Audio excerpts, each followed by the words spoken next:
When I first created my page, I had a lot more information about myself on there because I didn't realize, and then because of these creepy messages, I've gradually learned to take things off. For example, if you have your phone number on there, people can Google it and do a reverse lookup and find out where you live. And from there, I mean, that's a lot of information that you wouldn't even put up there, and people can just get it. People just don't understand how bad MySpace is. Kids, especially teenagers, they're always looking for that one thing to make them cooler above the next kid, or at least to be even. So when there's that one kid who's on MySpace, and he says one thing like weed, or he says one thing like party, or girl, or chick, or curse word, or this and that, the next kid who was somewhat of a friend of his is going to see that. He wants to try to match up to him, and he's going to do that same exact thing. Warning: 50% of the kids said they waste up to 35 hours a week online, often outside of the home. You can just click from one thing to the next. It's hours of entertainment. You don't ever have to leave your room. And it's replaced people's social lives. I think it's important for kids to go out and interact with each other, not sit in their room on a computer all day. Everyone wastes so much time online. Every night, I waste time online too. I go online just to talk to people, to check my email, and then, once you go in to check your email, you have to talk to everybody. If parents knew how much kids are on the computer, they'd be really, really shocked. I mean, they waste a tremendous amount of time, and I don't even know what some people do online. There's a website, it's called the Black Recipe Book, with recipes for every single type of explosive you can imagine.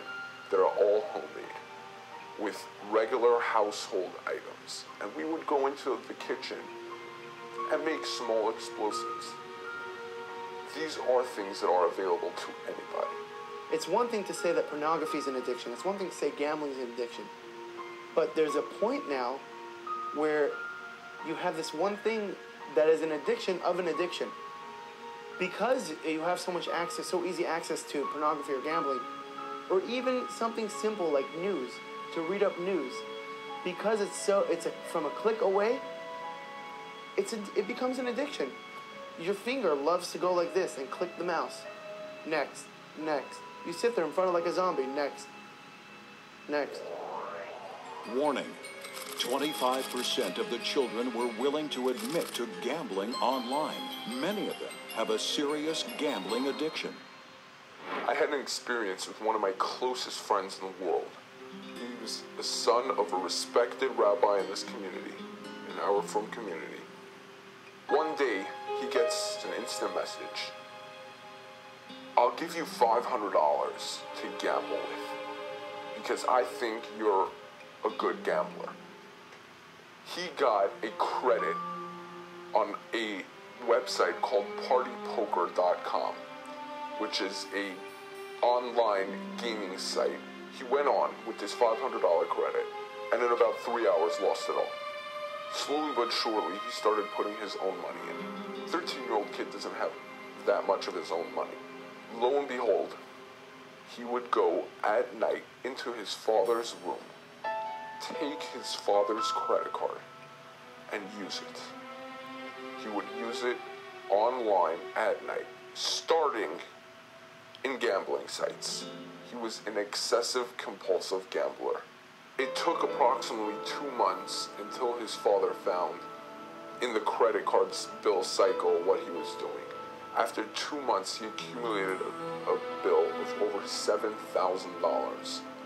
I watched my friend slowly but surely get involved in pornography, in gambling, in chatting rooms. He was chatting with people in his area. All you have to do is punch in your zip code, and he was meeting with people already. He's lost. He is a lost soul. He's no longer religious.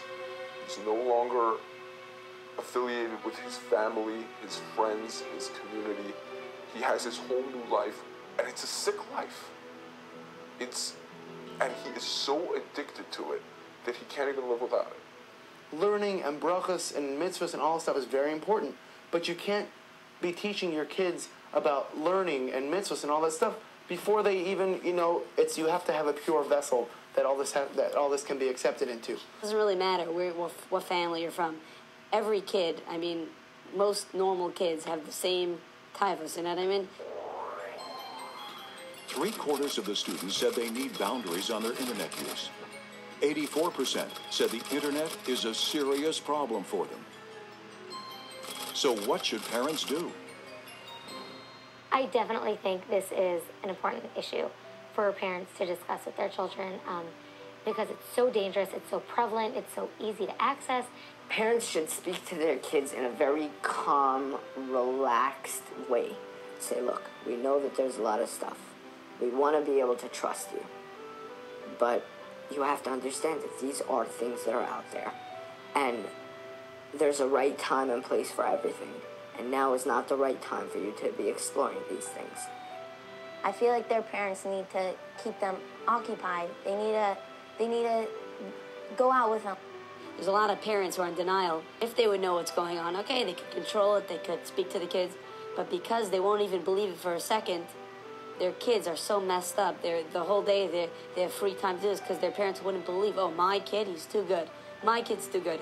Every other kid, horrible. My kid, the best kid in the city. He would never do this stuff.